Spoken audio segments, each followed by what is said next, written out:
if you just tell somebody, like you mentioned white males, like it's a lot of white boys that excel in math, mainly because, since they was real young, somebody was telling them that they supposed to excel in math. And a lot of black children, black boys and black girls, they don't have nobody, they don't have no old head telling them that. This is why it's so significant and I want parents to work on, I guess, healing from their own academic trauma, right? And educational trauma that they experienced when they was in class. So that way, when their children bring that math homework home, they embrace it more positively, because when they embrace it negatively, it sends a message.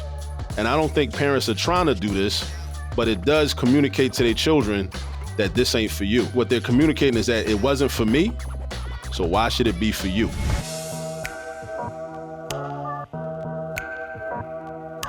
Welcome. You're listening to Building the Black Educator Pipeline podcast, a place where we talk to real people in the real struggle, doing the real work. I am your host, educator activist Shayna Terrell, dedicated to the lifelong struggle of freedom and liberation for my people. Today, we are joined by Akil Parker, CEO of All This Math. Through all this math, this brother is out here drastically improving the relationship between mathematics and the Black community. He's currently a professor at Shayna University and has taught for a total of 18 years throughout Philadelphia. But we can't leave out that he's also the author of How to Use All This Math, Volume 1. So shout out to that brother. He's also a father of 3 beautiful children and a firm believer in math is a tool towards liberation, okay?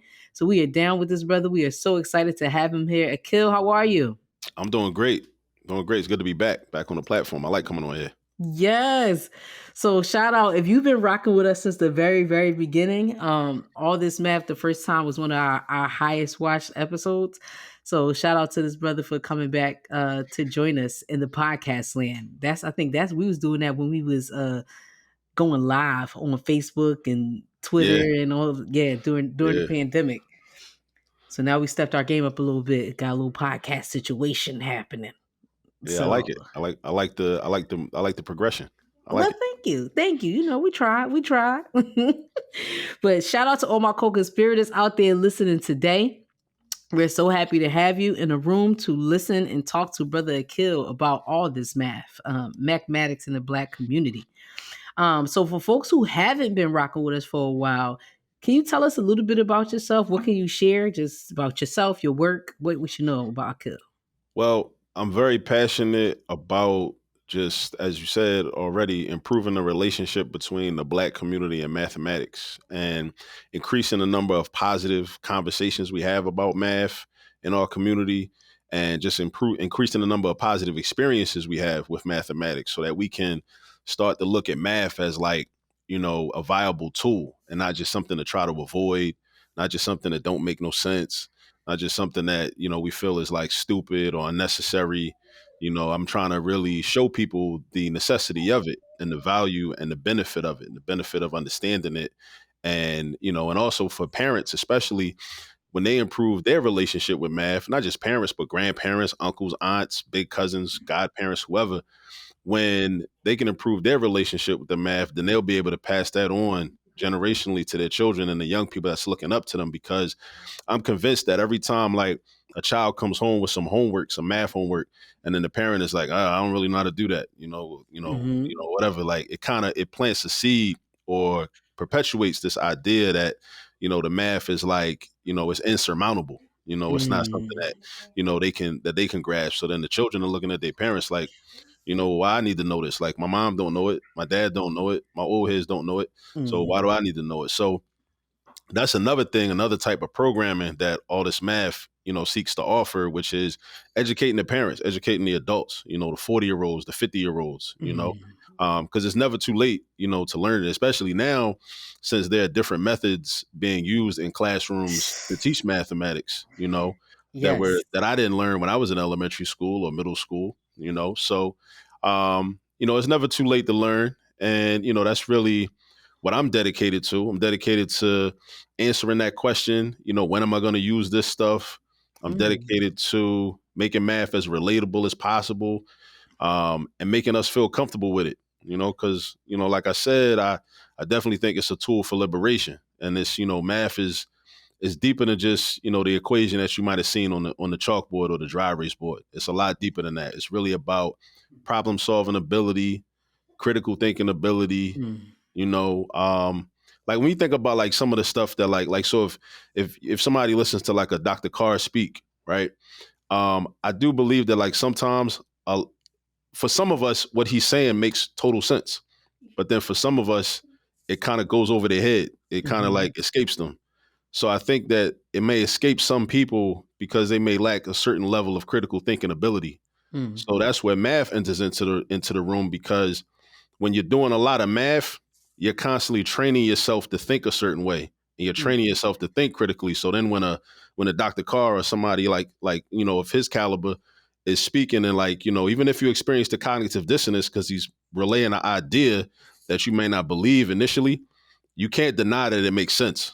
But I Mm. think a lot of people, they just lack the critical thinking ability and the analytical thinking ability to see the logic and the basic fundamental logic in a lot of things that, either him or people like him, say. And so that's where the math comes in. Because if we can train our children early to understand math, then they'll have a better grasp on some of these ideas. And it doesn't mean that they're just going to naturally just agree with everything, but then even you can make a better opposing argument.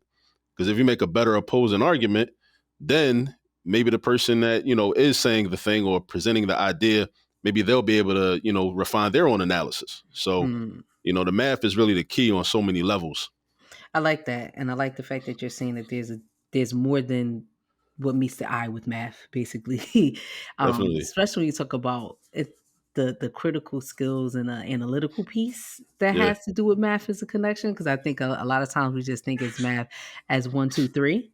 Right. The other thing that we think about when we talk about math is like a means to something, right? So people, when you ask kids or when kids ask like, what am I going to use this for, most of the time it's like, oh, so you can count your money, so you could this, Hmm. so you do that. Yeah. You don't really think about math as a way as expanding your mind and pushing your brain to think in different ways. And I love the piece that you said in the opening, just about really from mom to grandpa, everybody. So this intergenerational approach to Yeah. math is important, because I think you feel like I can be honest, right? Like I'm out of school, I'm done with math, right? Like that's my mindset. Right. My daughter literally came home the other day with some math, and I'm like, baby, hold on now. I don't know how we working this. Like Hmm. I'm struggling with this. So we look it up on YouTube. But Yeah. again, that's Yeah. where all this math comes in. Yeah, that's why I Hey, started the channel. That's why I let's started the channel. So like, parents that feel like, well, I can't do this because I never learned this, because if mhm. you weren't taught this 30 years ago, or 40 years ago, however old you are, there need to be resources available, and not just resources available, but resources that are comfortable for you to use. Mhm. So that's where like, the culturally responsive and the culturally specific piece comes into play, because Mhm. some people may desire to see a black man teaching math. Some people may desire to see a black woman teaching math. And there's like a void on the internet of black men and black women teaching math on YouTube. So Well, his therefore, oh, go ahead. sorry, my bad. I was gonna say, well, here's the thing. This is why I felt it important to do this episode. There's an absence of mathematicians or just math, period. Math and science, really, when you talk about education. Um, Black people, especially. Like for me, we talk a lot about history, we talk a lot about English. Hmm. We don't talk about the Black community's relationship to math, the origins of math, the Right. history of math. None of that gets really talked about. And again, in a lot of respects, we talk about social justice and things like that, Hmm. but we don't talk about all of its connection to math and how that's super important for our students to see themselves inside of math and inside the development of math, which is super important. So when I look at you, I'm like, like why did you like what made you become an educator and focus and primarily focus in on mathematics? Well, to keep it real, I became an educator because I needed a job. I was about to get fired from my first job out of college as a bank examiner with the FDIC. It wasn't a good fit for me. So, but I had a Mm, baby on the way. So like my back was against the wall. I knew I needed it. I needed income so I could like take care of this child that I, decided to bring into the world. So, but people always told me that, and I was pretty good at mathematics throughout most of my K through 12 experience, mm, and I had a finance degree. So I had to take some, math courses, in undergrad as well. And people recommended that I should try to, go be a math teacher. Because at the time, after I left that job, I resigned, ended up resigning. I um I was doing some tutoring, doing some math tutoring, and then that led to an opportunity to be a long-term substitute at a charter school in North Philly. Mm. And then I just, I made a decision that, if I stuck with it and I could possibly become good at this one day. So that's how I initially got into education. But the Okay. reason I stayed was because I realized the need for it and I really enjoyed it. Like I enjoyed, really developing the relationships with the students and basically being an old head. Like, but I realized like that these young people, they weren't just coming to me to learn math and understand math better. They were coming for, guidance, general guidance. And then I was like, okay, well, if they're going to have questions, I need to have answers. And my answers need to Mm. be good answers. So then I'm Mm. like, okay, well, I need to start reading some books. I need to start learning more things so that when they ask these questions, I'll be able to provide the best possible answers that I can at the time. So then once I started reading, I started getting into the history, African history and African American history. And then, I started to see more of the necessity for, black people being in those spaces in front of black children. Mm. And, it just made me stay with it. And, I started teaching at different programs like upward bound programs and then different Saturday programs and after school programs. And I was really just like honing my craft and just developing my skills and, learning, how to teach math, by Mm-hmm. interacting and engaging with so many different types of students and so many different types of learners. Because that's the thing. Like there are many people that understand math the way they understand it, or Yes. you gotta know how other people understand it, Understand it. so you can really teach it to them. That's a great point. So, I taught in a traditional classroom until 2018, and then I started the company All This Math in 2017, and we started out just doing math tutoring. So I was doing that kind of, on the side, but then I decided to go full time with it in 2018, doing math tutoring. And then it's just grown from there. And from there is when I really have been able to develop a love for math because people will sometimes assume that because I have a company based on mathematics and because I've been a math teacher, that I always love math. I didn't always love math. I didn't. Mm. I just kind of, it was like a means to an end. It's like when I was growing up, it was a class that I had to take. It was a class that I typically did well in. It was good for my ego, made me feel good to get strong math grades and, be able to tell my friends and family, I got an A in algebra 2 or algebra 1 or whatever. Kind Mm. of felt good, but I didn't really understand it, the value, the conceptual side of it. I knew formulas and I knew how to, memorize the algorithms and everything. And that's the way I was taught basically. But I didn't really have a deep understanding of, why it worked. So nowadays I really try to, I always try to think about like why arithmetic works. So like why does long division even work? Like I remember when I was little, I memorized how to do long division, but I didn't know how long division worked, and I didn't care how long division worked. I just knew how to do it and how to get the right answer, and then score good on the test or the quiz. But nowadays I know why it works, and then so that brings us to all the so-called new math, and why the new math is important because the way math is taught, if it's done effectively nowadays, it focuses a lot more on the concepts, the Okay. concepts and like, why does it work? Because if you understand that, then for one, you could be like me, you could develop a love for the subject actually.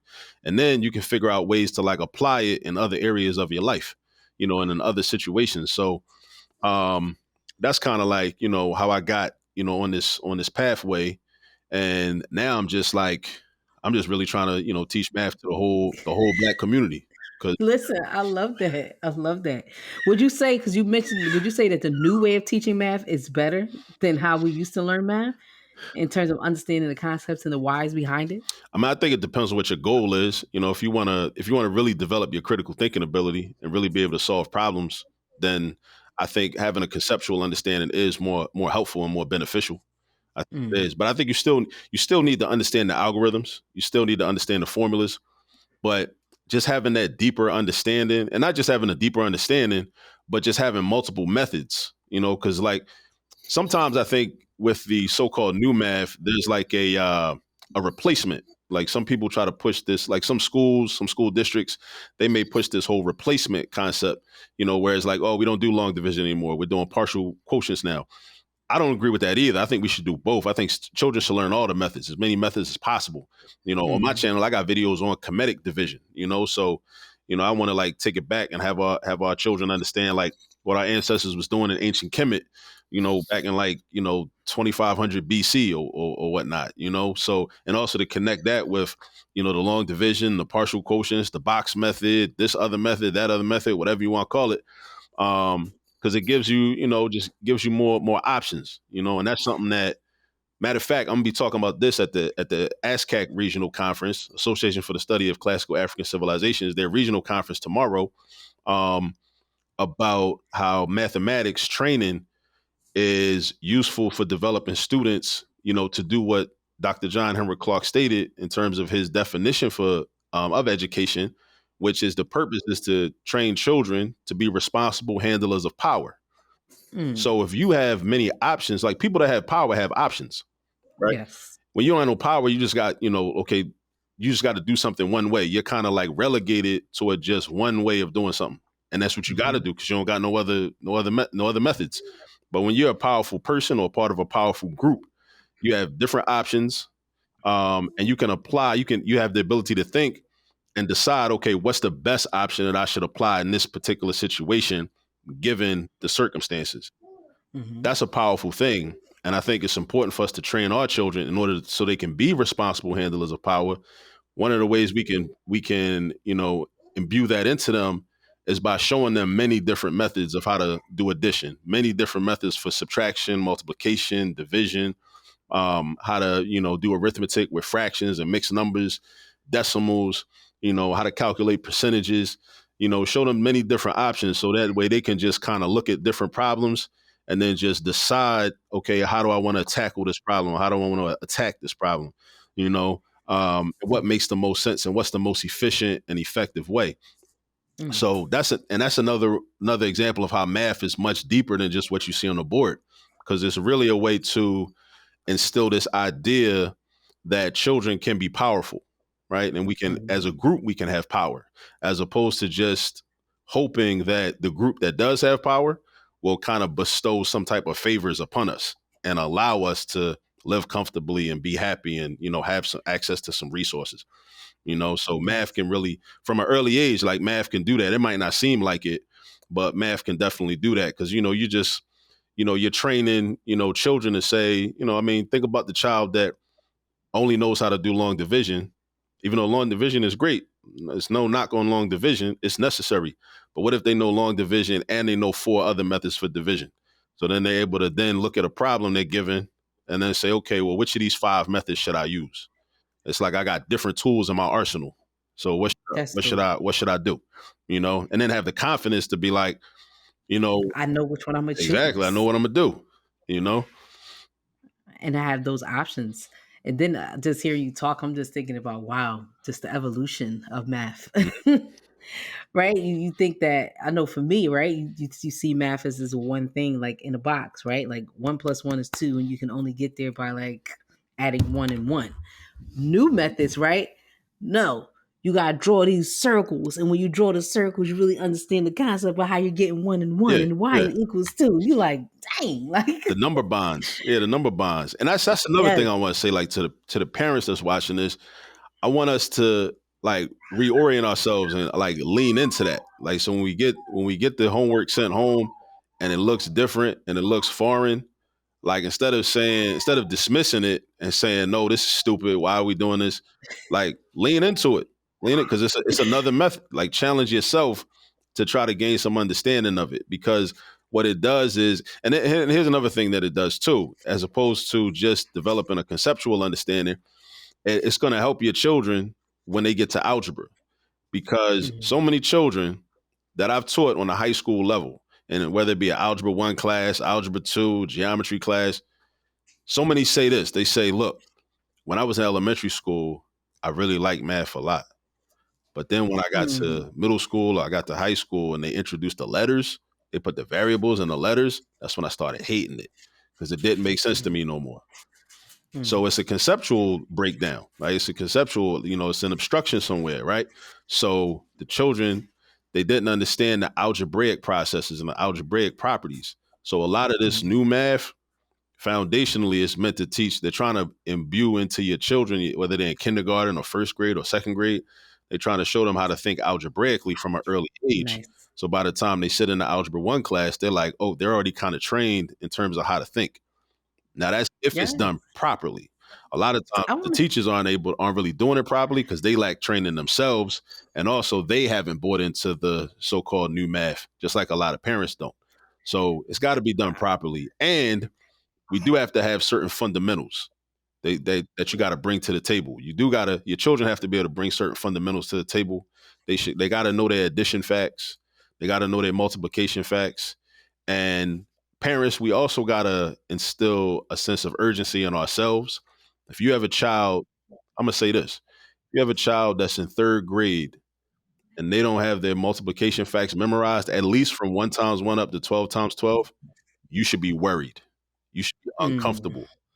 You should be you should be worried and you should be uncomfortable, and let that motivate you and fuel your desire for them to learn and memorize those multiplication facts, and have your children practice on a daily basis.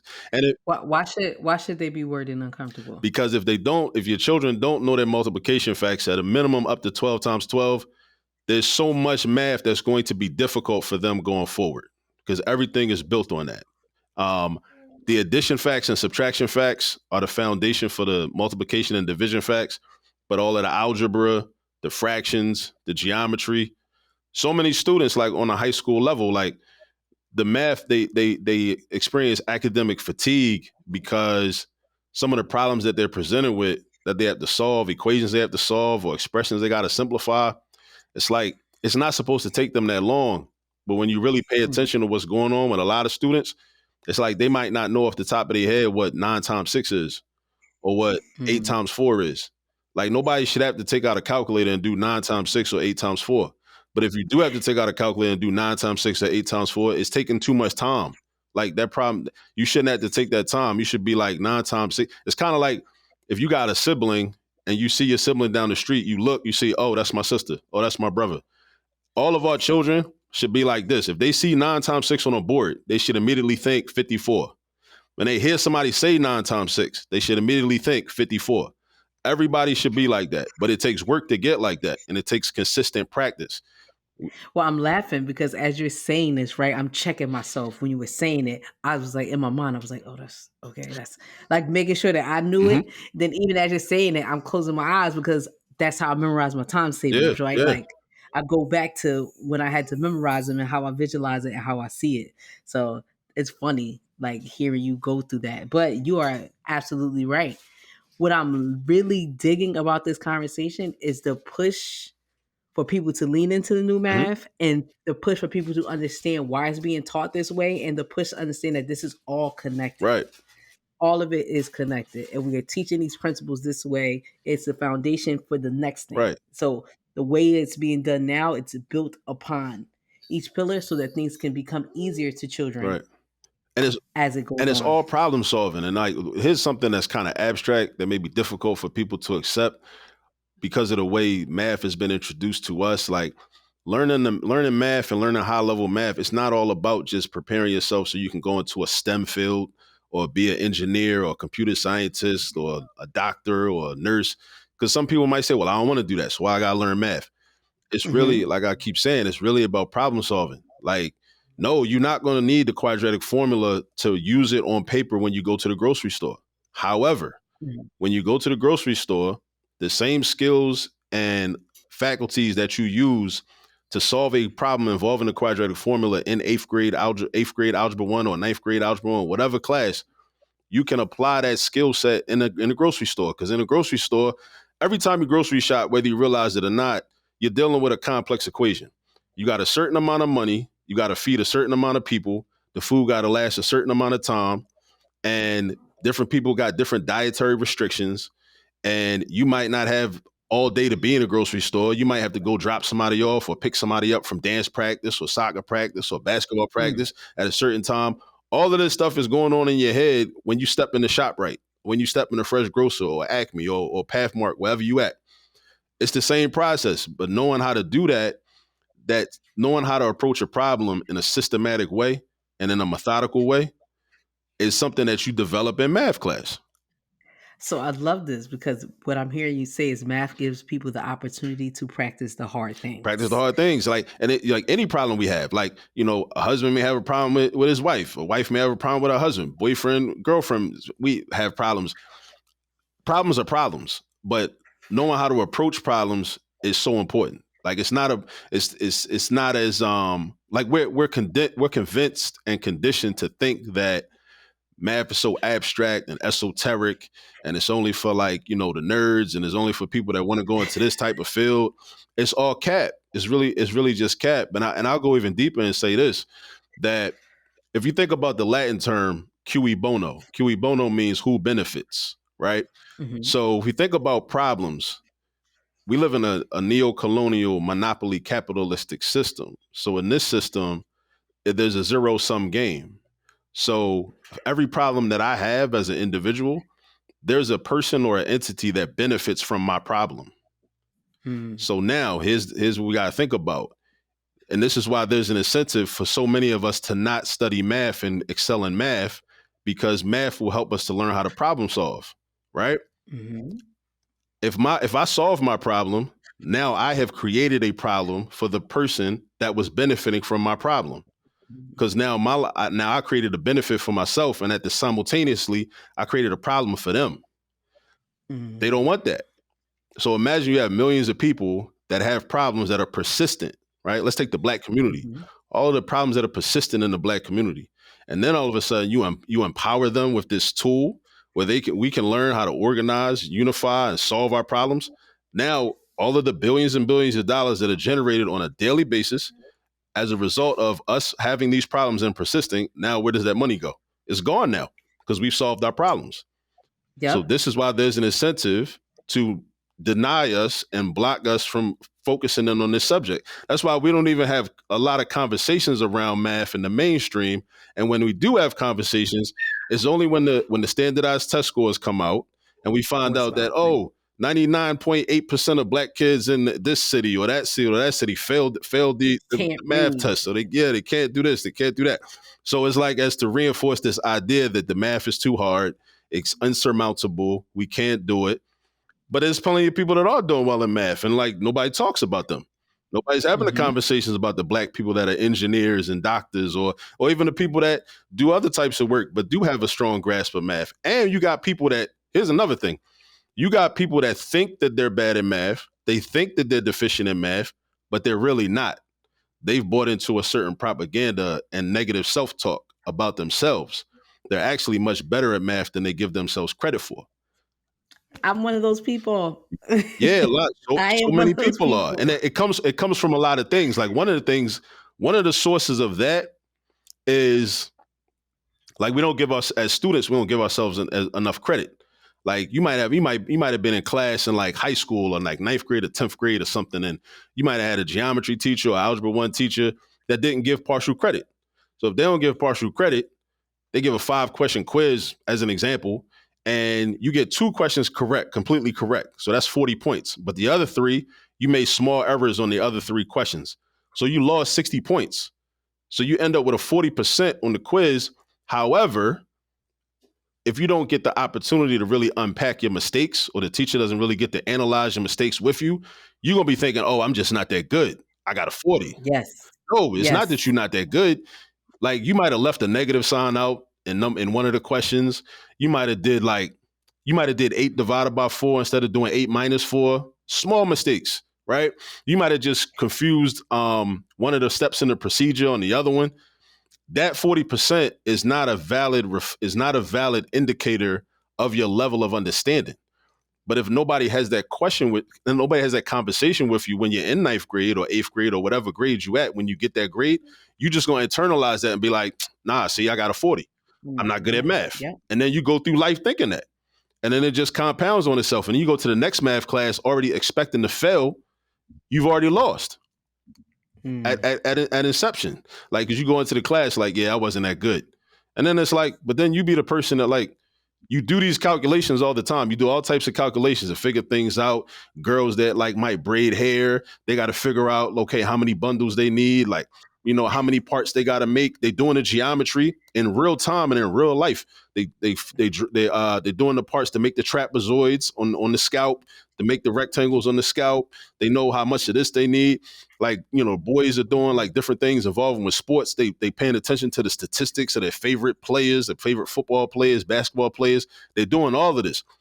And then, but at the same time, the irony is they believe that they're not proficient at mathematics. They are proficient at mathematics. They may not have been taught how to do the mathematics that is presented in the textbook or in the classroom. It's kind of, I think about people like, I don't know, like people in the Bronx, like you might be like a Puerto Rican person in the Bronx that speaks Spanish, but yet you might not speak Spanish the way that Spanish is spoken in Spain. So somebody will tell you that you don't know Spanish. But how you gonna tell them they don't know Spanish? They're speaking Spanish Well, their whole life. well, I'm from the Bronx. Shout out to the BX. And what I'll say is, any Puerto Rican or Dominican in the Bronx will tell you, like, it's Spanish. It's a different kind, Exactly. right? But it's how we And speak it's it. and it's and it's still Spanish. But somebody will try to Yes. tell you like, oh well, no, that's not Spanish, or you don't really know Spanish. They do know Spanish. It might be a different dialect. It's just Yes. like King's English. It's not like people still know English. I have a traumatic story about that, but I won't tell it here today. But what I want to say is, if people are listening right now, right? Somebody may think like, so this brother just think if we know math, that's going to solve the problems in the black community. But what I want to connect that to is not that it'll solve the problems in the black community, like it could, but what is the basis and the foundation behind that? And I would love to connect mathematics to black history so that people can understand who we were before, again, living in neocolonialism, like who we were, what we were about, that we are a people of math. Right. Like that's who we are. Can you talk a little bit about mathematics and black history? Like who invented math? How did math get to Right. America? That kind of stuff. So of course, and I definitely don't want to make the mistake that some people make, is that, in terms of starting our history at 1619, or even if you want, start it in the 1500s, with the Spanish enslavement. But yeah, definitely you can't have advanced civilizations without mathematics. Because you need mathematics. You need to be able to make calculations. You need to be able to figure out how to allocate resources, economics, Mm-hmm. food, clothing, shelter. In ancient Kemet, they're using mathematics to measure and record data on how high the Nile River is going to rise, so they'll know, like, for their irrigation systems, and how the farming is going to go. All these different types of things that you have to be able to do, and math is a requirement for that. So, of Mm-hmm. course, we were doing that for thousands of years, and it's well documented. In ancient Kemet, there was the Amos papyrus. Some people call it the Rhyme papyrus, but Amos was the scribe that actually wrote the problems down. I think it's like, Mm-hmm. I forget, but I think it's like 40 different algebra and arithmetic and geometry problems that were on that papyrus, that was discovered, um, as an archaeological find. So there's the Amos Mm-hmm. papyrus. There's like other papyri that were found, and these are just, I mean, it's well documented. I mean, the pyramids. You can't, like, I don't believe that aliens built the pyramids. I don't believe that the Greeks came into Kemet and built the pyramids and then went home back to Greece where they didn't even have pyramids of their own. I don't believe in any of that. um, No one should, and nobody listening to this platform yeah. would. But So, these are just, I mean, math is central to just existence.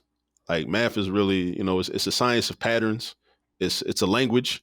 That's another thing I want to say to people listening. Math is a language. A lot of times the math is difficult because teachers, and I used to do this too, I used to be bad at this. We take for granted that students are going to know what we're talking about. Like when we use terms like factor, multiple, postulate, all these different, like, specific math terms. But again, if you think about, like, what is it, associative learning, mm-hmm. we can employ associative learning, because if you use the word factor in one context, you can use that context to explain what a factor is in a math context. Whether it's elementary school level and you're trying to teach children what a factor is, what the factors of numbers are, or when you get to like algebra and you're like factoring quadratic expressions or whatnot. Um, we can do that, because math is a language. You got to know the vocabulary, just like in English class. Like in English class, you come into English class, you copy down the vocabulary terms. Social studies class, copy down the vocabulary terms. Like we got to do the same thing in math. Like we got to know the vocabulary and make sure that we can, speak intelligently and like translate, those terms into everyday language terms, Mm-hmm. and that's why I'm also big on word problems, because with word problems, it's really just an issue of like decoding, decoding what we're given. Like every contract that we ever get is a math word problem, and people talk about, and this is one thing I want to say too, like they don't want us, those that are in control, they know that math is the key. And that's why a lot of times the conversation becomes a conversation about English language literacy. I think English language literacy is very important. However, there's a mathematical literacy that is equally, if not more important. Because when you talk about the rappers and the athletes, or the rappers that get the 360 Mm-hmm. deals, or they signed this deal, didn't know what it was, we immediately, sometimes due to our conditioning, we immediately think that it's an issue of them not understanding the English language vocabulary or the syntax of the sentences. But in fact, what it is there are all these percentages. Oh, you're supposed to get this amount of money, for these shows, or if you make this, then you have to pay this back. You got to recoup this and do that. That's all mathematical. That's all math that Mm-hmm. somebody doesn't understand. Somebody doesn't understand the math. Every contract is a math word problem. Even when we get our credit card statements in the mail, that's a math word problem. If you look at the fine print, it's a math word problem. Anything that you sign, anytime there's any money involved, that's a math word problem. So we got to really focus in on. I'm so glad. I'm so glad that you're saying that. And the reason why I'm saying that is because I think, again, as functional people, right? We're educators. We have jobs, you know what I mean? We paying bills. But if we're very honest with ourselves, do we understand all of the contracts that we Right, sign? So I'm glad you brought up credit cards. I don't think that a lot of average Joe people understand how credit actually right. works. I don't think that the average Joe understands how your bank account Nope. works. And we're not necessarily talking about, some people we start talking at it like, oh, you're talking about investments. No, like your basic Basic. money that you are putting in the bank, your what you think is cash flow, right? And how you're basically lending banks money to invest your money, right? Like people don't understand the basics of that. You talk about having a mortgage. What does it actually mean to have a mortgage? I'm not just talking about fixed interest and all this other stuff. What does that all mean? Yes, when you get your contracts that you sign, they're words and they're like 2 to 3 Mhm. percentages on there, right? So you don't see it as a math problem. You don't see it as a word problem, but it absolutely is. And the regular average Joe does not have enough mathematical literacy to understand the intricacies of what that all really Yeah. means. And I'm saying that as being one of the average Joes who don't always understand what that all means. And sometimes I'll be honest, right? Not one to understand what all means. I'll be like, what's the bottom line? What I gotta Right. pay? Yeah. Yeah. Because What do I gotta it gets pay? intimidating. Even in the font that they use, they use a font. They know what's gonna make people feel comfortable, what's gonna make people not feel comfortable. They know what they're doing. Like, and even so, like, there's this other thing that I'm big on. This thing of people saying, and I get it. They saying it out of frustration, but they saying like, oh, I never had to use y equals mx plus b. You brought up mortgages. That's a function of y equals mx plus b. That's a representation of it, because if you think about it like this, the variable, every letter in that equation represents a different numerical value. So we say y Mm-hmm. represents the total amount you're going to pay for a house, right? When you get a mortgage. B is your down payment. That's the amount of money you put out up front. So B is going to be your down payment. M is going to be the amount of your mortgage, your monthly mortgage. X is the amount of months that you're going to pay it for. So you should be able to multiply the M, and the X, the monthly mortgage times the number of months you're going to pay it, plus your down payment.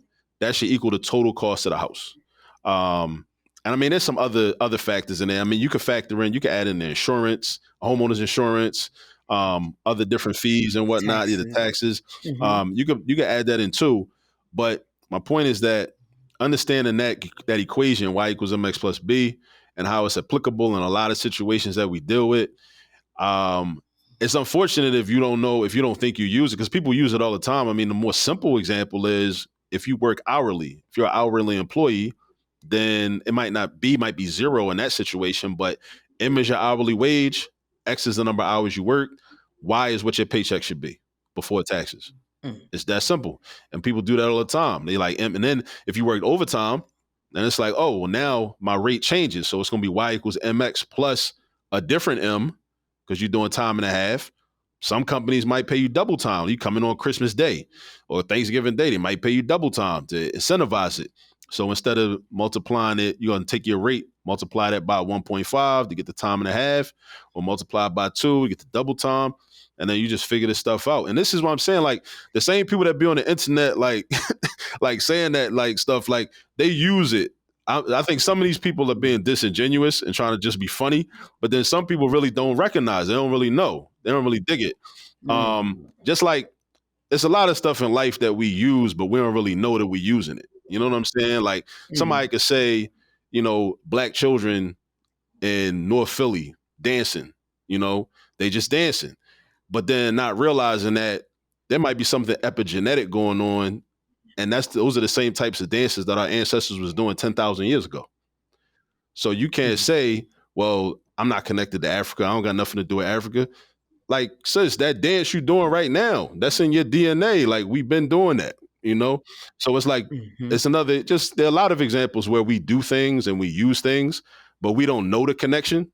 So we think that if somebody come up to them and start talking to them about the importance or the significance of this thing, like, I don't need to know that. Nah, but you do. And in fact, your activity right now shows how relevant it is. You just don't know the connection. But this is why I wanted to make the connection between mathematics and Black history, because I think that, again, if we're not careful, people can think that is predominantly for Yeah. white folks, especially the Yeah. fields.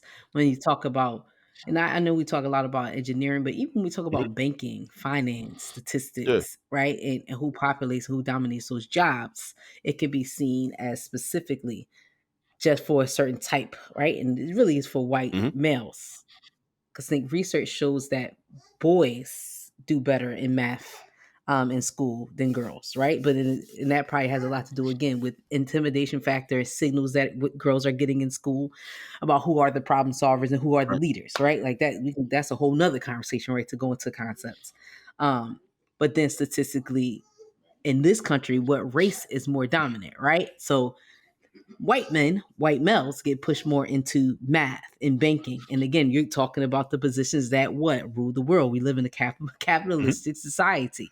Um, but I think that Black children would have such a deeper connection if they understood more deeply their history to Yeah. math. I mean, if you just tell somebody, like you mentioned white males, like it's a lot of white boys that excel in math, mainly because, since they was real young, somebody was telling them that they supposed to excel in math. And a lot of Hmm. a lot of black children, black boys and black girls, they don't have nobody, they don't have no old head telling them that. They got, and this is why it's so significant to, and I want parents to work on, I guess, healing from their own academic trauma, right, and educational trauma that they experienced when they was in class. So that way, Hmm. when their children bring that math homework home, they embrace it more positively, because when they embrace it negatively, it sends a message. And I don't think parents are trying to do this, but it does communicate to their children that this ain't for you, because it's like, And I because it's of agree. it because what they're communicating is that it wasn't for me, so why should it be for you? And I'll say this, shout out to my husband, because math is one thing. Well, practicing a skill is one thing that he instilled in our kids.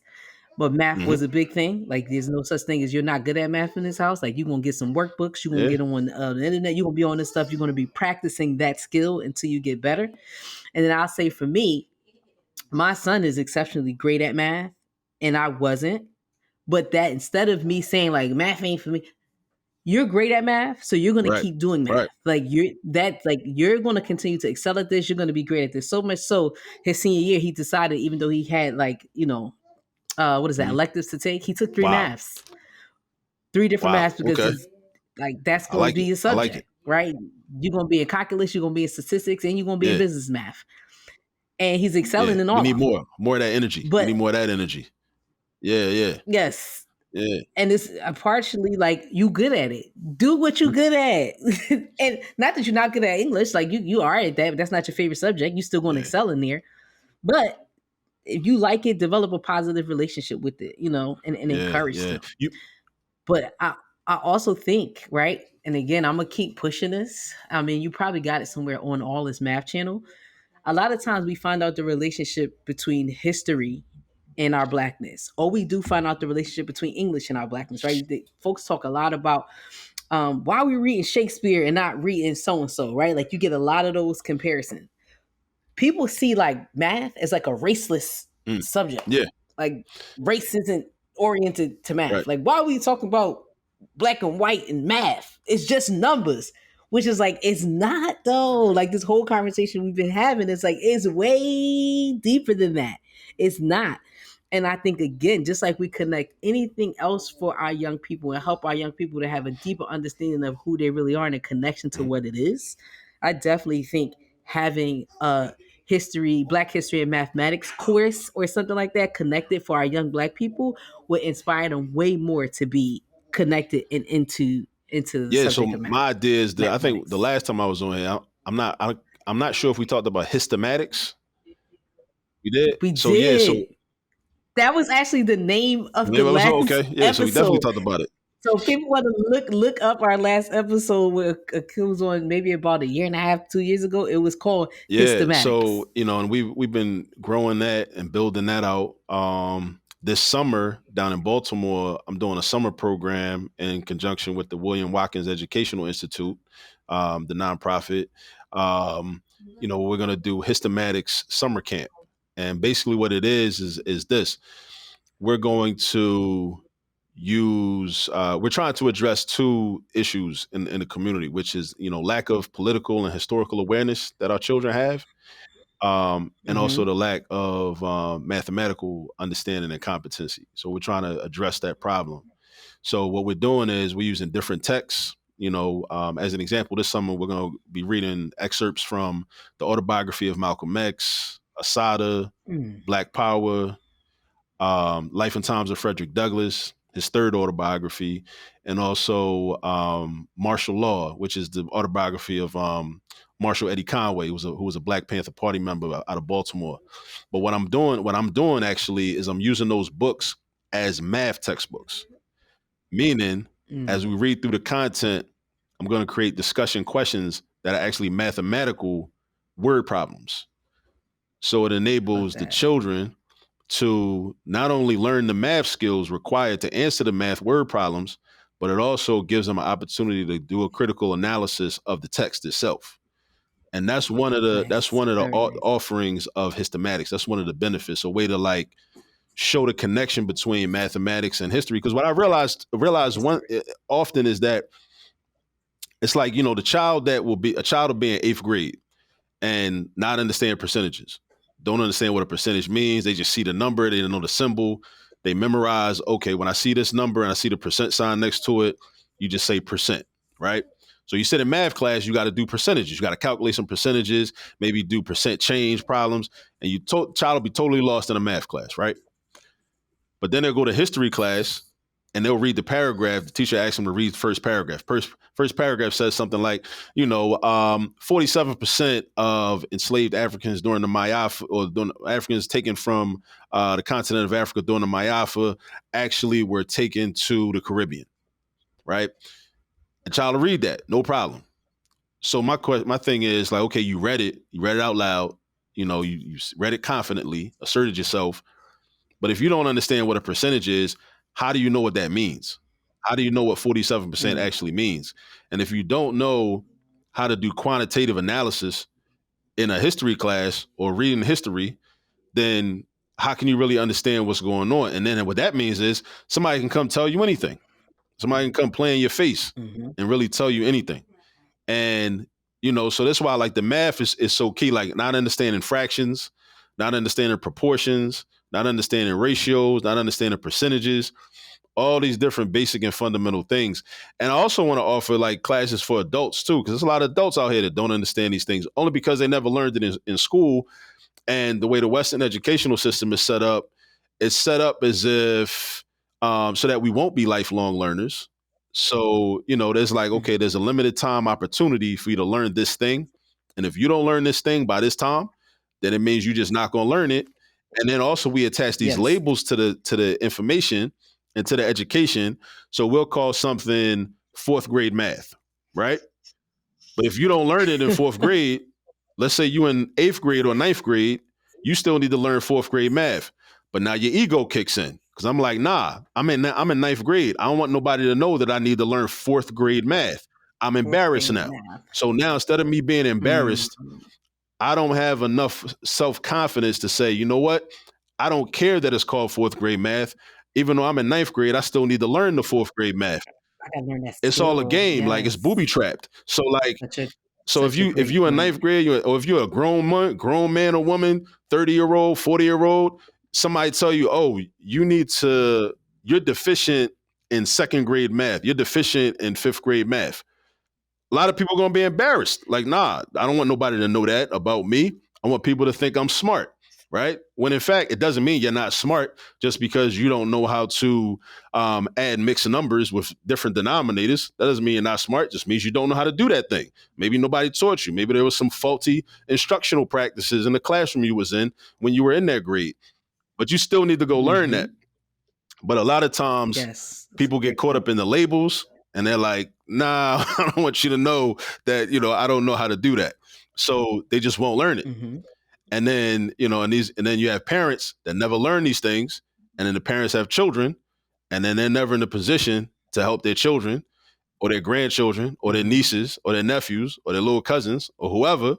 They're never in position because we get locked into this like form of this labeling of skills and whatnot. And then these labels be arbitrary anyway, because the 4th grade math, you're still gonna see it in trigonometry. You're gonna see it in trigonometry and had to do it Yes. again anyway. Because it's a building block. You bring up a good point, though. You bring up a really good point. And I think again, this is through Western education.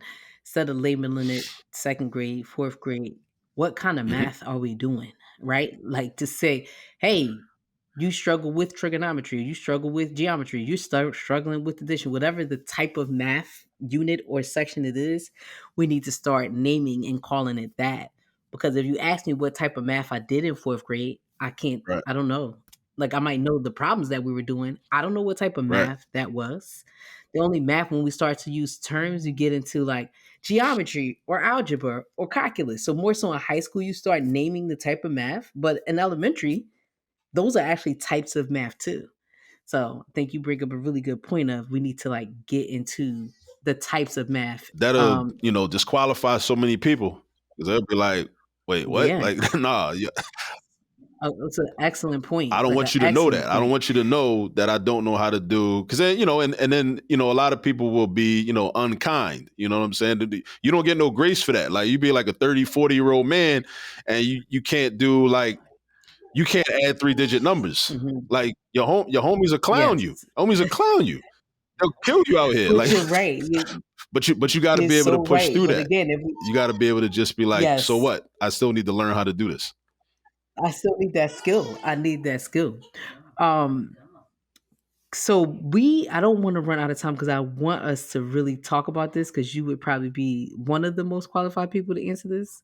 So a lot of times, again, in history, we talk about our unsung heroes. We talk about our social justice warriors. Even the scholars that we talk about are like education English scholars. We don't talk a lot about Black Yeah, yeah. mathematicians. I would love to know your top 5 Black mathematicians so that even if people hear it, it sparks them to go look somebody up. But I would love to hear about your top 5 I Black thought about this. mathematicians. So like top 5 that are alive, like Jada said.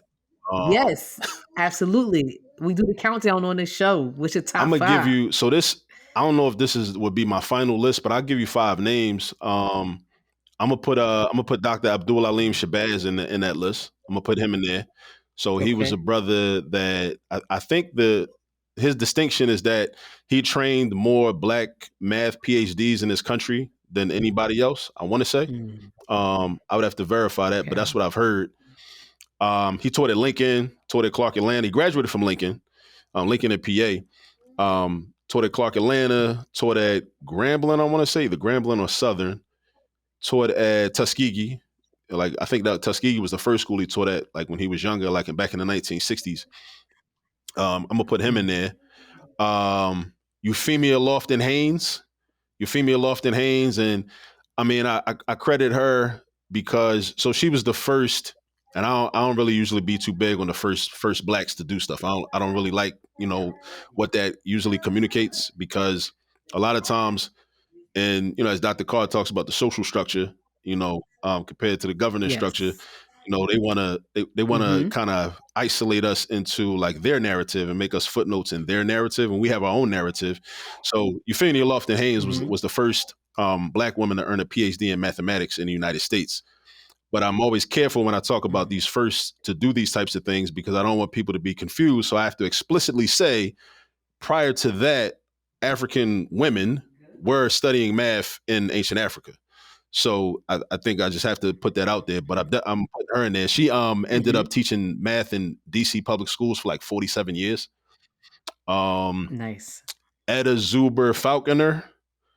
She was another sister that taught math at Spelman and trained a lot of women down at Mm-hmm. Spelman in mathematics. Etta Zuber Falconer. And matter of fact, she has a granddaughter. There's a documentary. I got to put you onto this documentary. It's called The Journeys of Black Mathematicians. It was just Mm. released not too long ago, and it's basically a documentary about the history of like some of many black mathematicians in this country, and also talks about some different colleges like Howard University, Morgan State University, and some of the colleges that some of these mathematicians worked at. Um, who else I'm gonna put in there? David Blackwell, Dr. David Blackwell. He did a lot with statistics. Um, who else? That's three. Or was that four? That's four. That's four. Uh, That's four. I'm gonna take it. I'm gonna take it back. I'm gonna take it all the way back. Take it back to Imhotep and ancient Kemet. Ah. I'm gonna put Okay. Imhotep in the mix. Yeah, and it's a lot more too. Like, so I got an idea to come out with t-shirts and apparel, like with black mathematicians. Because you're right. Like nobody talks about black mathematicians. And you out here giving up your secrets, honey, on the show. Let's know. Akil said it first. People, don't be. That's somebody gonna rush out there and put their little shirt. We No, gotta talk. We okay. gotta talk about it more. Like, you know, people like me. You know, if we want the youth to know who the black mathematicians were, we gotta tell them. We gotta talk more about it and be more vocal about it. Because what happens is this. Like, Absolutely. oftentimes I think out of frustration, we'll say, some of us will say, you know, the kids know, they know all the basketball players and the football players, and they know the rappers and the actors and the Instagram influencers, but they don't know these people. They don't know those people. So in a sense, I think out of frustration, we inappropriately blame the youth for not knowing, but we When didn't we tell them. don't Like, how tell would they know if them, we don't tell them? So like, those we five don't people I tell just them. named, I don't know when the last time I was sitting in front of a group of young people and dropped those names. But you said a group of young people. How about we on the whole podcast full of educators? And I bet you I take a poll and say who know 2 out of 5 of the people Yeah. you So named. And I'm not trying to be smart when I say that. We do not talk enough about yeah, black we got mathematicians. to We know do them. We got to not. know them. So that's one of the elements. So Histematics is a whole teaching framework. One of the elements is black math exemplars. So part of that is those that were formerly trained mathematicians, like the ones I mentioned. But Hmm. but then it's also people from other walks of life that studied mathematics that you wouldn't think of, like a Adam Clayton Powell Jr., who had a bachelor's degree in math from Colgate. Anna Julia Cooper had a master's degree in mathematics. Um, I would put Du Bois in. I see Du Bois as a mathematician with all his work he did with sociology and like quantitative reasoning and quantitative analysis. Matter of fact, before um, he started working at Wilberforce, teaching there, Booker T. Washington had offered him a position at Tuskegee to come teach mathematics, be a math professor at Tuskegee. Nice. So I would put Du Bois in the mix, and even people like um, Sundiata Acoli. Sundiata Acoli had a degree in mathematics from Prairie View A&M. So as I'm studying Mm. history, like, and not even looking for this information, I just stumble upon it, and you know, I'm learning about Sundiata Acoli. That's motivational, like for me as a math teacher, and I'm like, I'm studying the Sada Shakur, But for studying the you, Sada Shakur, and then like. I'm learning about Sundiata Acoli, and I learn about his background. I'm like, oh, and he was a mathematician too. But look how powerful that is for you. And then again, how powerful this would be for kids. And again, I just love that on this platform, we are talking about this information because it exposes a different side and another part of the mathematical subject that, again, people don't make these connections. Oh my God. We had so much to talk about, and we are like winding, like time is about to run out. So I want to give you the space, though, before we leave, to thank some Black teachers before you get on out of here. I would love for you to be able to Definitely. do I'm gonna that. thank. I'm gonna thank three. I'm gonna thank two Okay. that taught me when I was in high school. So ninth grade, I grew up in Baltimore, went to Baltimore Polytechnic Institute, and concurrently we took Algebra 2 and Geometry. And that gave me a good foundation. Well, it was a build on of the previous foundation I already had. So I want to thank Sam Brown, who was my Algebra 2 teacher in ninth grade, and Mr. Joshua Bessix, who was my geometry teacher. I also want to shout out, you said you had Isaiah Thomas on here before. I want to shout out Mm-hmm. his pop, Barry Thomas. I want to shout out Barry Thomas because Barry. early in my Mr. teaching Barry. career, when I taught at Delaware Valley Charter High School, I started teaching at Del Val. That was the second school I taught at back in 2008. He was the department chair and a math teacher, and that was my old head. He took me under his wing. Looked out for me. I love that. And so, yeah. So even because I think that's important because he was like an informal mentor. Like nobody, the principal didn't Mm-hmm. assign him to be my mentor. But, as Black men, I recognized he was a solid old head. So I said, I want to, I Mm-hmm. probably could learn some things from him. So let me connect with him. Yes. So, and early at that point in my teaching career, it was important, for me to have that support from an elder that had a lot of experience. And he helped me to, develop myself as a math teacher. So I want to shout out the three of them. Love that. Thank you. Like this has been a phenomenal conversation, and I'm feeling like at some point we definitely got to have a part two. But I want to thank you so much for coming on today. Like You're this was a welcome, but dope I want conversation. to thank you too, and thank you for giving me the opportunity to have a positive conversation about math. That's one of the things I'm trying to do. I want us to have more positive conversations around math instead of, like I said, instead of waiting for the Yes. news media to come out with the test scores and show 158% of the Black kids can't do math. They all failed the standardized test. Like Mhm. we got to have more positive conversations, and it's not even a reach because it's a lot of positivity that we can talk about. We just got to expose it. We just got to expose it on our own. Absolutely. You know. I think you exposed a lot today. That is not a reach to have conversation and have mathematical languages in the way that we did today. Like this was an excellent conversation. So I want to wrap and just say thank you, all my co-conspirators, for listening to today's conversation. And just always remember, Building a Black Educator Pipeline is a show hosted by the Center for Black Educator Development in partnership with our partners, Brightbeam. Subscribe and listen wherever you get your favorite podcast. But thank you guys. Thank you for listening. We'll see you next week. Peace. Peace.